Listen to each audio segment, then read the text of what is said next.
Il suffit d'observer la dynamique de la mode, en fait, pour comprendre un principe humain super fondamental. Ouais, la quête de la distinction, tout ça. C'est ça.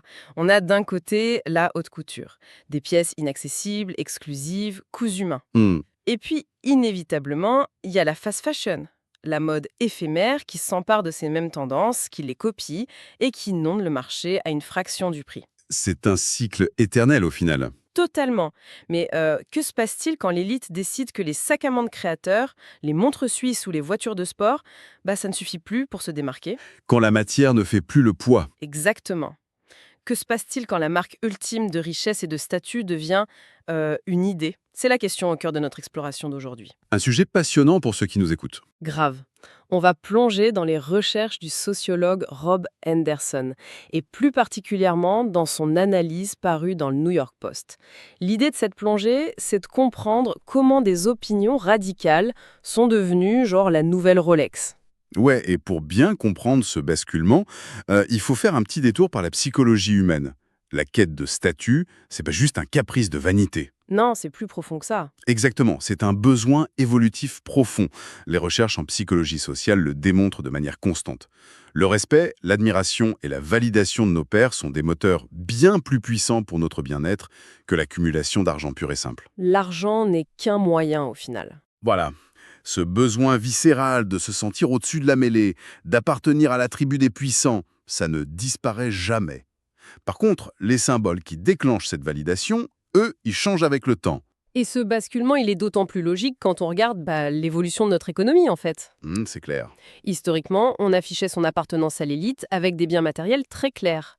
On construisait un château, on portait des étoffes rares. Il y avait même des lois somptuaires. C'est vrai, Ouais, des lois qui interdisaient littéralement aux paysans de porter certaines couleurs. C'est fou quand on y pense. ouais. Mais aujourd'hui, avec la mondialisation, la production de masse et même, tu sais, la contrefaçon de haute qualité, les biens matériels ont perdu de leur pouvoir de signalisation. Bah oui, n'importe quel ado avec un smartphone peut commander en ligne une veste qui ressemble à s'y méprendre à celle d'une célébrité. Du coup, la démarcation matérielle s'est vachement estompée. Et c'est là qu'est le nœud du problème pour les classes supérieures, en fait. Puisque l'objet physique a été démocratisé, l'élite a dû trouver un nouveau territoire. Un truc hors d'atteinte pour la majorité. Exactement. Et ce territoire, selon Anderson, c'est l'immatériel. Il a théorisé ce qu'il appelle les croyances de luxe, ou luxury beliefs en anglais. Les croyances de luxe, ouais. Ce sont des idées, des opinions politiques ou sociales, qui confèrent un statut social élevé à ceux qui les expriment dans les bons cercles. Et ça a un coût personnel minime pour eux. Hmm. Mais la tragédie du concept, c'est que ces mêmes idées, quand elles redescendent dans la société, elles font payer un lourd tribut aux classes sociales inférieures qui tentent de les adopter. Attends, je veux bien qu'on s'arrête là-dessus une seconde. Parce que, pour moi, il y a un saut logique à franchir. Dis-moi. Une croyance, par définition, c'est invisible. C'est dans notre tête, ça sort dans une conversation, mais ça n'a pas genre la présence physique d'une voiture de sport garée devant chez soi. C'est sûr. Du coup, comment une simple opinion sur la société peut-elle fonctionner concrètement comme un marqueur de richesse infaillible? Il faut imaginer ça comme un uniforme invisible. Ou, pour reprendre l'image très forte de l'auteur, un manteau de fourrure idéologique. Ah, un manteau de fourrure idéologique, j'aime bien l'image. Ouais, c'est très parlant. Les membres de l'élite ne portent pas nécessairement ces croyances parce qu'ils en ont débattu philosophiquement pendant des années, tu vois. Non, c'est pour l'image. Ils les portent parce que s'ils s'aventurent dans leur cercle mondain ou sur les campus prestigieux, sans arborer ce manteau, ils subissent une sanction immédiate. Ils se font juger. Totalement. Ils sont considérés comme ringards, punis socialement, voire même rejetés. Afficher ses opinions très spécifiques, ça demande souvent d'avoir lu les bons articles, d'avoir fait les bonnes universités pour en maîtriser le jargon. C'est un moyen de montrer patte blanche, quoi. C'est exactement ça. C'est un code qui dit en gros « j'ai reçu la bonne éducation, j'ai le luxe de m'intéresser à des concepts abstraits, je fais partie du club. C'est genre un mot de passe VIP pour les salons feutrés, en somme. » Voilà. Alors, descendons un peu de la théorie à la pratique. Parce que le texte source regorge d'exemples frappants. Et le premier concerne l'un des piliers les plus anciens de notre société. L'institution du mariage. Ouais, le mariage. L'auteur raconte une conversation qu'il a eue avec une ancienne camarade de classe à l'université de Yale. Mhm. Une jeune femme issue d'une famille aisée, très traditionnelle, et qui mène une carrière brillante dans la tech. Et lorsqu'il parle de la famille, elle lui affirme avec un sérieux absolu que la monogamie est, je cite, complètement dépassée. Qu'il faut déconstruire tout ça. C'est ça. Elle dit que c'est un carcan et que la société doit urgemment évoluer vers des structures familiales totalement libres. Mais la chute de cette anecdote, en fait, elle révèle toute la mécanique de la croyance de luxe. Parce que quand tu lui poses la question qui tue, Ouais. Quand Henderson lui demande si elle-même, dans sa vie personnelle, elle compte appliquer cette déconstruction et renoncer au mariage, elle répond par la négative. bah tiens, Elle prévoit tout à fait de se marier, d'avoir une relation monogame exclusive et de fonder une famille traditionnelle. Exactement comme ses parents. c'est l'hypocrisie à l'état pur. Complètement. En fait, c'est un peu comme si un chef triplement étoilé passait à la télé pour expliquer que manger au fast-food tous les jours, c'est une évolution culinaire géniale. Une libération face aux traditions. Ouais, alors que le soir, dans l'intimité de sa maison, il refuse de nourrir ses propres enfants avec autre chose que des légumes bio de son jardin privé, quoi. C'est littéralement « faites ce que je dis, pas ce que je fais ». C'est fou. L'analogie du chef étoilé capture parfaitement le problème, parce qu'elle met en lumière la question des conséquences. Le chef sait que la malbouffe a des conséquences réelles. Bien sûr. Tout comme l'élite sait intimement que l'instabilité familiale a des conséquences sur le développement d'un enfant. Les données apportées par la source sont d'ailleurs accablantes sur ce point. C'est-à-dire? La croyance de luxe qui prône que toutes les familles se valent se heurte à une réalité empirique brutale. Les preuves montrent massivement que les enfants s'en sortent mieux sur le plan éducatif et émotionnel quand ils grandissent avec deux parents mariés. Et ce qui est fascinant, c'est de regarder l'évolution historique. Dans les années 1960, les taux de mariage entre les riches et les pauvres, ils étaient quasiment identiques. Ah ouais. Et du coup, comment on explique que cet écart se soit creusé de manière aussi spectaculaire aujourd'hui? Je veux dire, comment une idée qui fuite dans les couloirs de Yale arrive à modifier le comportement d'un ouvrier à l'autre bout du pays? Par un effet de ruissellement culturel, le fameux trickle-down effect. L'élite contrôle, ou en tout cas influence massivement, les institutions qui fabriquent la culture. Les médias? Le cinéma? Les médias, l'industrie du divertissement, le système académique, les grandes entreprises. Quand les classes aisées commencent à diffuser ce scepticisme face au mariage pour gagner des points de statut, ces normes infusent partout. C'est clair. On le voit dans les séries, les films? Exactement. Et le résultat actuel est frappant. L'élite, malgré son discours, continue de se marier et de faire des enfants dans le cadre du mariage à un rythme presque similaire à celui de 1960. Mais pour les autres, Pour la classe ouvrière qui a absorbé ce nouveau message culturel, sans bénéficier du filet de sécurité financier des riches, le taux de naissance en mariage a été multiplié par plus de 10 depuis 1960. waouh, multiplié par 10. Ouais. Donc, si on suit la logique, une fois que l'élite a réussi à déstabiliser le concept même de la cellule familiale pour le reste de la population, tout en le préservant pour elle-même, la suite logique, c'est de s'attaquer aux structures communautaires plus larges. Ce qui nous amène à la religion. C'est ça. Le texte identifie la critique de la religion comme la deuxième grande croyance de luxe. En effet, l'auteur observe que la conviction selon laquelle la religion est irrationnelle, archaïque ou nuisible, c'est devenu un marqueur fort d'appartenance à la classe supérieure. Statistiquement, ce sont les membres de l'élite financière et intellectuelle qui sont les plus enclins à se déclarer athées militants. Mais là, attends, je dois faire l'avocat du diable une seconde. Vas-y. Depuis le siècle des Lumières, le recul de la religion au profit de la raison et de la science, ça a toujours été perçu comme une forme de progrès intellectuel. C'est vrai. En quoi le fait de critiquer les dogmes religieux serait une arme de classe? Ne s'agit-il pas simplement d'une évolution naturelle de la pensée moderne? Alors, d'un point de vue purement philosophique, on pourrait totalement le défendre comme ça. Mais Anderson, lui, il analyse les situations sous un angle strictement utilitariste et sociologique. Ont les moyens financiers, culturels et sociaux de s'épanouir sans l'édifice de la religion. Ouais, c'est sûr. S'ils traversent une crise, une dépression ou un divorce, ils engagent des thérapeutes à prix d'or. Ils font des retraites de pleine conscience super chères, où ils s'appuient sur leur réseau d'anciens élèves. Ils ont un filet de sécurité énorme. Et surtout, l'élite trouve un sens profond à son existence à travers ce qu'elle appelle une carrière. Le statut d'avocat, de chirurgien, ça valide leur identité. La religion leur est devenue fonctionnellement inutile. Alors que de l'autre côté du spectre social, le rapport au travail n'a absolument rien à voir. Rien du tout. Comme le souligne l'auteur, dans les classes populaires, la plupart des gens n'ont pas de carrière au sens prestigieux du terme. Non, ils ont des emplois. Ils ont des emplois, voilà. Voilà. Ils scannent les articles à la caisse, ils portent des charges lourdes, ils conduisent des camions. Le travail, c'est pour payer les factures. Il ne fournit pas un sens existentiel grandiose. Et c'est normal, quoi. Et c'est là que la fracture se produit, tu vois. Pour ces communautés, l'église ou le temple, ce n'est pas juste un lieu où l'on discute de métaphysique, ce sont des infrastructures sociales vitales. C'est un vrai tissu social. C'est là qu'on trouve une banque alimentaire quand c'est dur, c'est là qu'un voisin peut garder les enfants, c'est là qu'on entend parler d'un petit boulot. C'est vrai. Et surtout, c'est un lieu qui accorde de la dignité et du respect en dehors de la fiche de paye. Quand l'élite dénigre la religion depuis sa position de confort intellectuel, elle ne détruit pas juste une croyance irrationnelle.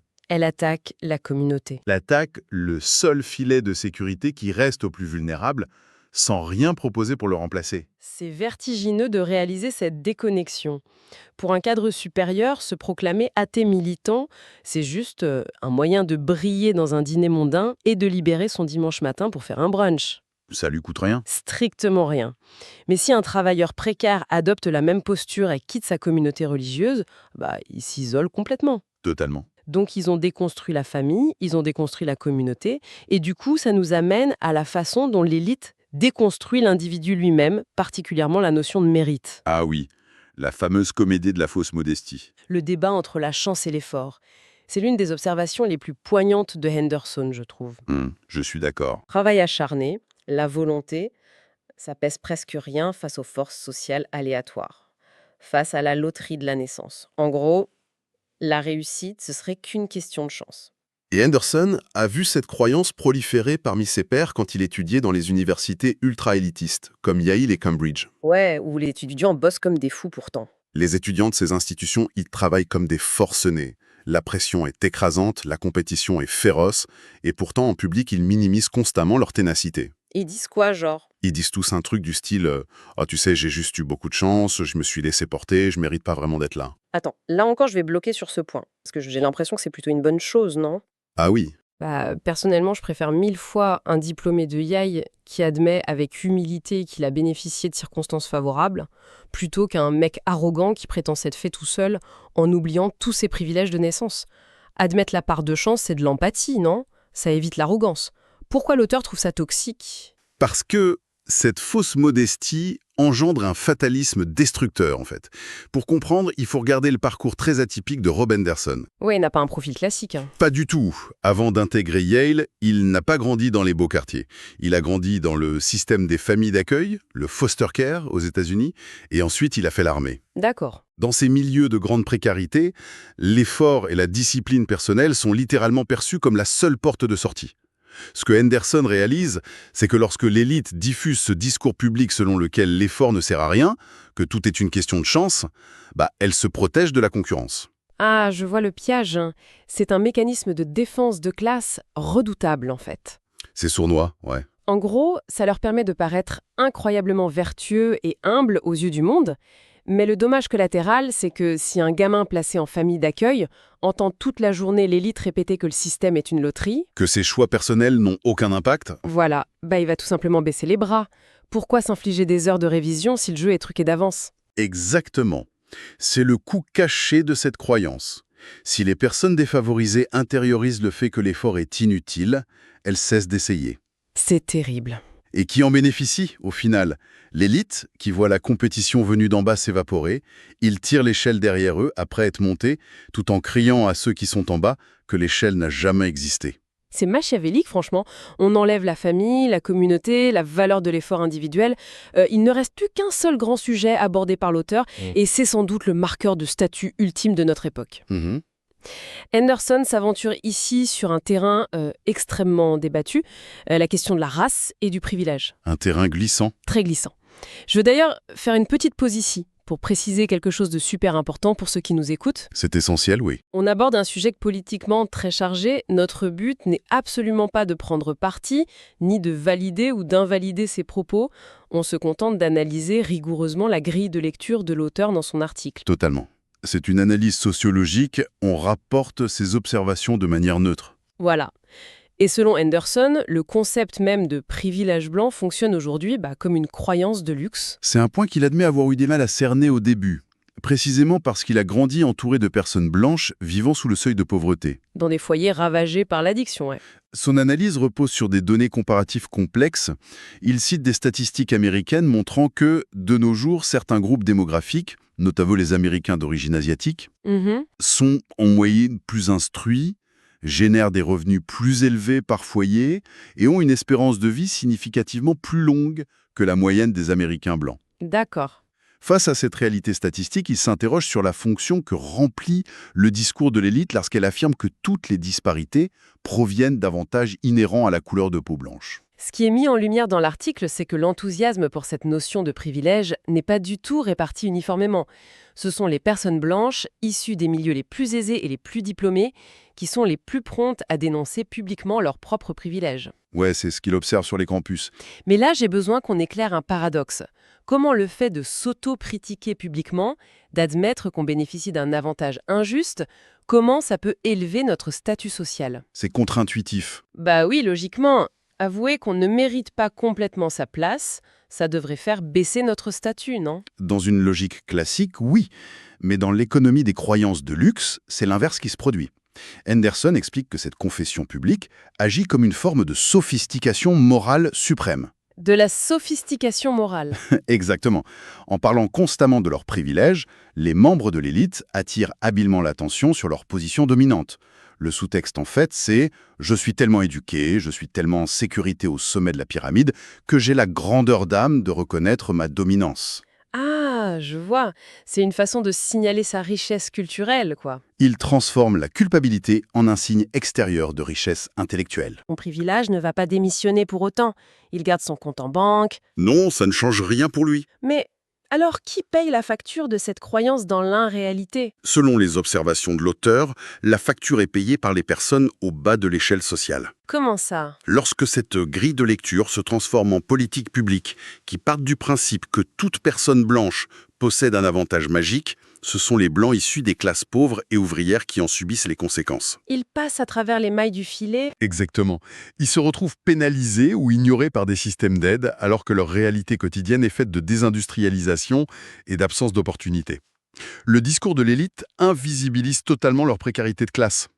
Le manteau de fourrure idéologique a encore frappé, quoi. Ouais, c'est l'idée. Si on prend un peu de recul sur tout ce qu'on vient d'explorer, le constat que dresse Henderson est implacable. Toutes ces idées, qu'il s'agisse de dénigrer le mariage, la religion, de nier la valeur de l'effort ou de s'afficher avec une sophistication morale déconnectée, tout ça fonctionne exactement comme les robes de haute couture d'antan. Ce sont des barrières, tout simplement. Des outils de séparation conçus pour tracer une ligne infranchissable entre ceux qui maîtrisent les bons codes et le reste du monde. Et la distinction majeure avec la haute couture, tu sais, c'est le pouvoir de destruction. Hmm. Un sac à main hors de prix, aussi indécent soit-il, ça ne fait de mal à personne. Mais quand ces croyances de luxe ruissellent dans la société, elles fracturent les fondations qui permettaient aux classes populaires de survivre. C'est une élite qui démantèle les infrastructures sociales dont elle n'a plus besoin. Sans se soucier de l'effondrement que ça provoque en dessous d'elle. C'est vraiment ce qui rend cette grille de lecture sociologique si pertinente. Il faut vraiment saluer la trajectoire de l'auteur d'ailleurs, qui lui donne cette lucidité presque douloureuse. Son parcours est unique. Avoir survécu au système des foyers pour enfants, être passé par la rigueur de l'armée, pour finir dans les salons dorés de l'élite intellectuelle mondiale, il fallait faire ce grand écart. Il fallait être cet espion infiltré dans les deux mondes pour voir à quel point les règles du jeu ont été réécrites. Avec des idées au lieu de l'argent, ouais. C'est une analyse remarquable des dynamiques de pouvoir modernes. Absolument. Mais pour conclure notre plongée dans ces sources, il y a une dernière réflexion de l'auteur qui mérite qu'on s'y arrête et qui ouvre sur un futur très paradoxal. Ah oui? Henderson rappelle que la mode n'est jamais statique. Ces croyances de luxe, comme n'importe quelle tendance, finiront inévitablement par être ringardisées. C'est vrai. Comme la fast fashion, la rue finit toujours par récupérer ce qui vient d'en haut. Précisément. Et c'est là que réside le vertige intellectuel à méditer pour ceux qui nous écoutent. Le propre de la mode, c'est que la classe populaire finit toujours par copier l'élite, forçant cette dernière à innover pour fuir le conformisme. Donc, si on extrapole, Imaginons un instant la société de demain. Le jour où les classes ouvrières auront totalement intériorisé ces croyances de luxe.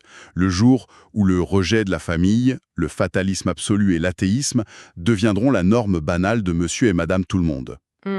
L'élite se mettra-t-elle soudainement à prôner un retour radical au traditionnalisme le plus strict, à la ferveur religieuse et à la discipline de fer, juste pour ressentir le frisson exclusif de ne plus ressembler au reste du monde? Et si la prochaine grande subversion de la haute couture idéologique, c'était le conservatisme d'hier? C'est fascinant.